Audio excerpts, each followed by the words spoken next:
ஆற்றலோடு இருக்கணும், ரொம்ப வந்து எனர்ஜெட்டிக்காக இருக்கணும் அப்படின்னு சொல்லிட்டு சில பேர்லாம் வந்து டானிக்குகள் வாங்கி சாப்பிடுவாங்க. அது ரொம்ப தவறான ஒரு விஷயம். நமக்கு எந்த டானிக்கும் அவசியமே இல்லை.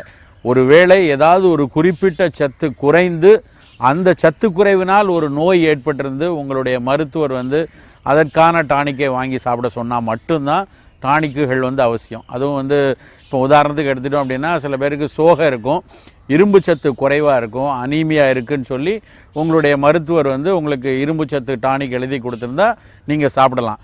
சும்மா உடம்புக்கு நல்லா நான் தெம்பாக இருக்கிறேன், தெம்பாக இருக்கணும் அப்படின்னு நினச்சிட்டு போயிட்டு அயன் டானிக் வாங்கி தினம் சாப்பாடோட சாப்பிட்றது வந்து ரொம்ப தவறான செயல். அதே மாதிரி நிறைய பேர், அதுவும் குறிப்பாக ஒரு நடுத்தர வயதில் இருக்கக்கூடியவங்க, 40 வயது 45 வயதில் இருக்கவங்க, நான் தினம் ஒரு கால்சியம் மாத்திரை சாப்பிட்டுக்கிறேன், தினம் ஒரு விட்டமின் பி காம்ப்ளெக்ஸ் சாப்பிட்டுக்கிறேன் அப்படின்னு ஒரு பழக்கத்தை வச்சுக்கிறாங்க. அவங்க நினச்சிக்கிறாங்க அது மாதிரி ரொம்ப முக்கியமான உயிர் சத்துக்களை, இந்த மாதிரி விட்டமின்களை எடுத்துக்கிட்டோன்னா உடம்பு ரொம்ப நல்லாயிருக்கும் அப்படின்ட்டு.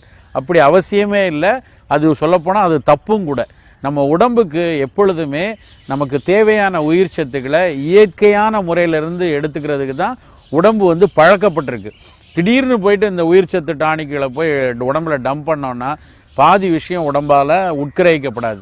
நீங்கள் நல்லா கவனித்து பார்த்துருக்கலாம். அந்த விட்டமின் மாத்திரையெல்லாம் சாப்பிட்டோன்னா நம்மளுடைய யூரின் வந்து ரொம்ப எல்லோ கலரில் ஒரு துர்நாற்றத்தோடு போகும். அந்த மாதிரி எல்லோ கலரில் ஏன் போகுது அப்படின்னா, நம்ம சாப்பிட்ட விட்டமினில் ஒரு 5% இல்லைன்னா 10% தான் உடம்பு ஏற்றுக்கும், மீதி பூரா கழிவறைக்கு தான் போகும். அப்படி இல்லாமல் நம்ம உற்சாகத்தோட தினம் நம்ம வந்து ஆற்றலோடு இருக்கணும் அப்படின்னா அந்த விட்டமின் சத்துக்களும் இரும்பு சத்துக்களும் மற்ற கனிம சத்துக்களும் டானிக்குகள் செய்யக்கூடிய ஒரு வேலையை வந்து இந்த கனிகள் வந்து செய்யும். அந்த அளவுக்கு கனிகள் வந்து நம்ம உடம்புக்கு வந்து தேவையான ஆற்றலையும் கொடுத்து, நோய் எதிர்ப்பாற்றலையும் கொடுத்து, இருக்கிற நோயை வேகமாக வெளியேற்றுற ஒரு மருந்தாகவும் பயன்படக்கூடியது கனிகள். அதனால தான் ரொம்ப வலியுறுத்தி ஒவ்வொரு மருத்துவரும் இன்றைக்கு வந்து நீங்கள் நிறையா பழங்கள் சாப்பிடுங்க அப்படிங்கிறத பேச ஆரம்பிச்சிருக்காங்க. நம்ம முன்னோர்கள், தமிழர்கள், நம்மளுடைய மூத்த மருத்துவ முறைகள் எல்லாமே கனிகளுக்கு வந்து ரொம்ப ஒரு மிகுந்த முக்கியத்துவத்தை கொடுத்துருக்கு. எத்தனையோ உணவுகள் இருந்தாலும் நம்மளுடைய முதல் தேர்வு அப்படிங்கிறது கனியாகத்தான் இருக்கணும்.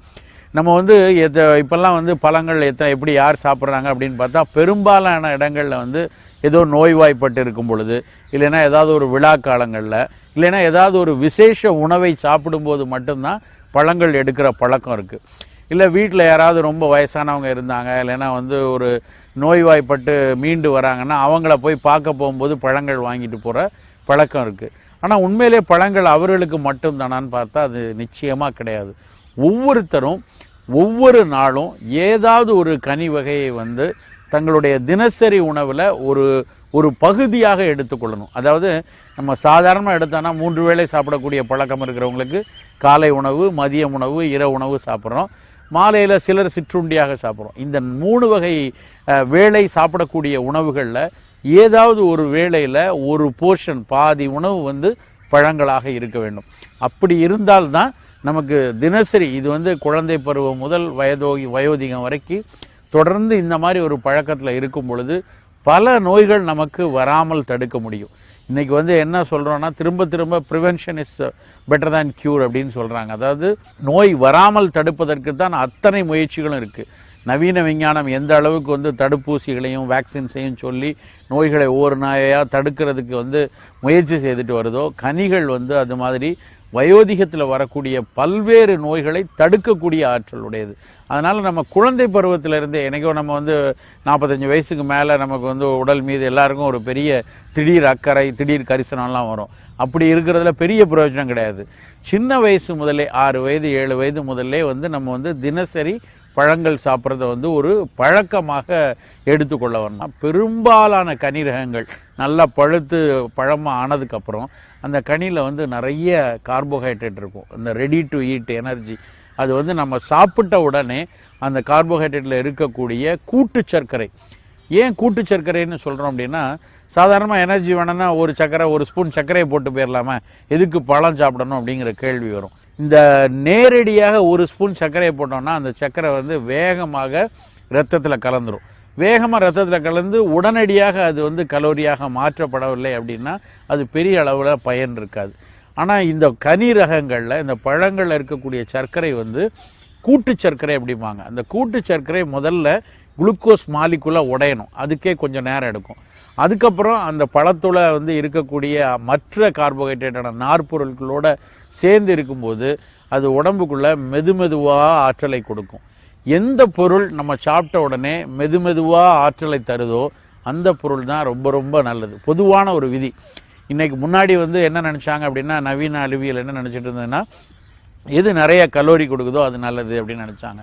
ஆனால் இன்றைக்கு என்ன சொல்கிறாங்க, கலோரி வேணும், ஆனால் அது வந்து உடனடியாக உள்ளே வரக்கூடாது, மெதுவாக நமக்கு ஒரு 2 மணி நேரம் 2.5 மணி நேரத்துக்கு நீடித்த ஆற்றல் கொடுக்கக்கூடிய ஒரு உணவாக இருக்கணும். அப்படி இருக்கிற உணவு எப்படி இருக்கணும் அப்படின்னா லோ கிளைசிமிக்காக இருக்கணும். அந்த லோ கிளைசிமிக் தன்மை பெரும்பாலான கனிரகங்களுக்கு உண்டு. அந்த மாதிரி ஒரு பழங்களில் ஒரு பல அற்புதங்கள் வந்து பொதிஞ்சு இருக்குது அப்படின்னு நம்ம சொல்லலாம்.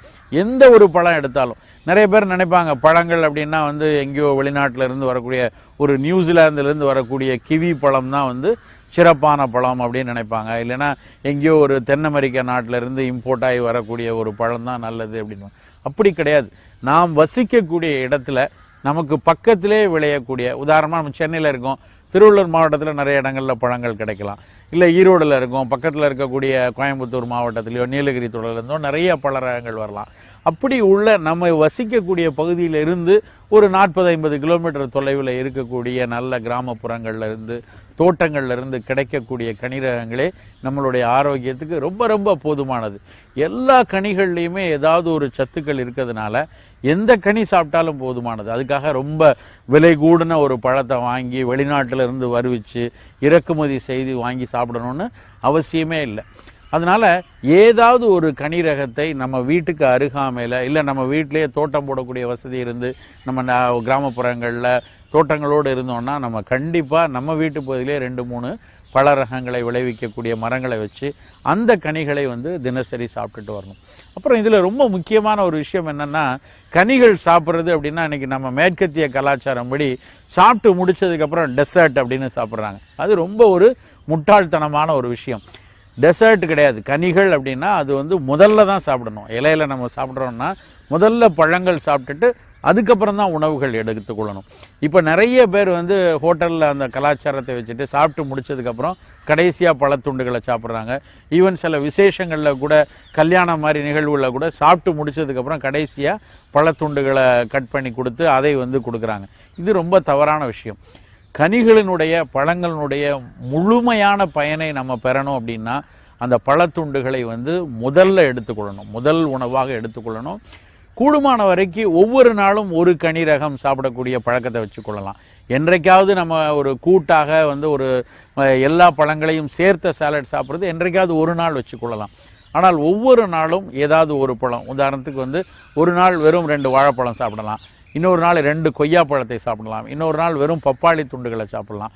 அப்படி முதல்ல உணவுக்கு முதல்ல கனி ரகத்தை முதல்ல எடுத்துக்கிட்டு அதுக்கப்புறம் வந்து நம்ம வந்து கொஞ்சம் அதாவது முதல்ல வந்து சமைக்காத கனி ரகம், அதுக்கப்புறம் சமைத்த உணவுகள் எடுத்துக்கொள்வது வந்து நம்மளுடைய சாப்பாட்டு கலாச்சாரத்துக்கு ரொம்ப ஒரு சத்துள்ள விஷயமாக இருக்கணும். அப்புறம் இன்னொன்று வந்து என்னென்னா, கனிரகங்கள் எடுக்கும் பொழுது நம்ம நிறைய பேர் வந்து சில பேர் ஐஸ் துண்டை போட்டு சாப்பிட்றது, சில பேர் அந்த பழத்துண்டுக்கு மேலேயே வந்து நல்லா க்ரீம் விட்டு இன்னும் கொஞ்சம் இனிப்பாக்குறோம் அப்படின்னு சொல்லி சாப்பிட்றது, சர்க்கரையை போடுவாங்க. அதுவும் குறிப்பாக அந்த ஃப்ரூட் சாலட் தயாரிக்கிறதுல வந்து பார்த்திங்கன்னா பழத்துண்டுகளுக்கு மேலேயே வந்து நிறைய இனிப்பு தூளை வந்து போட்டு அப்படியெல்லாம் வந்து கடைகளில் கொடுக்குறத பார்த்துருக்கோம். அதே பழகிட்டு வீட்லேயும் வந்து பழத்துண்டுகளில் சர்க்கரையை போட்டு இன்னும் இனிப்பாக்கி சாப்பிட்றாங்க. அது ரொம்ப தவறான விஷயம். பழங்களினுடைய சர்க்கரைக்காக அந்த பழங்களினுடைய சர்க்கரை சத்து வந்து கூட்டு சர்க்கரைன்னு முதலே சொன்னேன். அந்த மாதிரி ஒரு அதனுடைய இயல்பான இனிப்பு சுவை நமக்கு உடம்புக்குள்ளே வந்தால் தான் நமக்கு நல்ல ஆற்றல் கிடைக்கும், அதனுடைய பயனும் கிடைக்கும். அப்புறம் இன்னொன்று, இந்த கனிரகங்கள் எல்லாம் பார்த்தீங்க அப்படின்னா ஒவ்வொரு கனிரகத்துலேயும் ஒவ்வொரு வண்ணம் இருக்குது.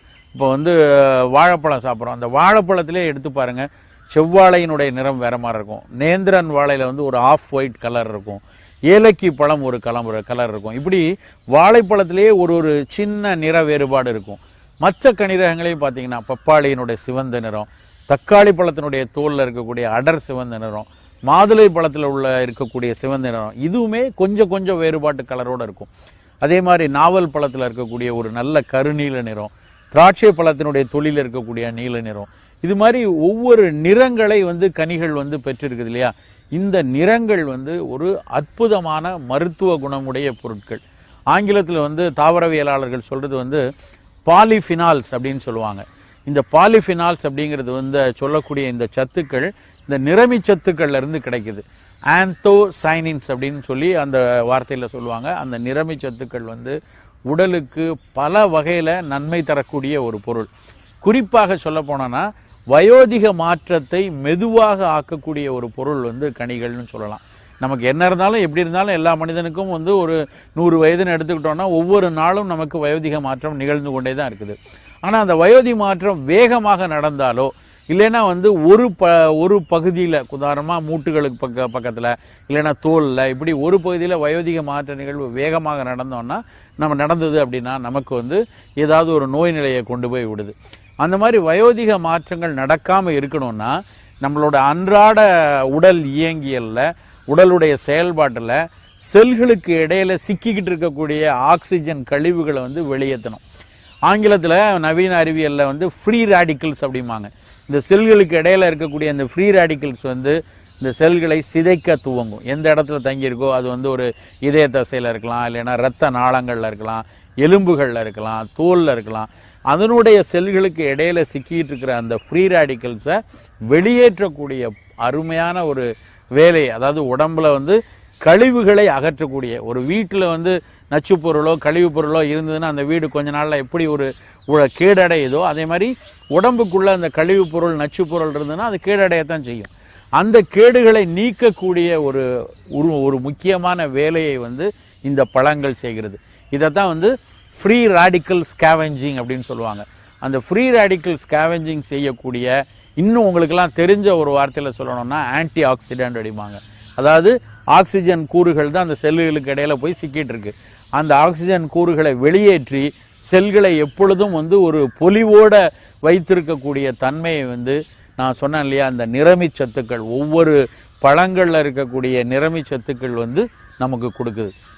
இதனால தான் என்ன நடக்குது அப்படின்னா பழங்கள் தொடர்ச்சியாக எடுத்துக்கொண்டு வருபவர்களுக்கு வந்து புற்றுநோய் வருவதற்கான வாய்ப்புகள் மிக மிக குறைகிறது. புற்றுநோய்க்கு பல காரணம் இருக்குது. அதில் ரொம்ப முக்கியமான காரணம் ஏதாவது ஒரு உடல் செயல்பாட்டு குறைவுனால உடலில் அதிகமாக தங்கக்கூடிய ஃப்ரீ ரேடிக்கல்ஸ் தான் ஒரு காரணம்னு சொல்கிறாங்க.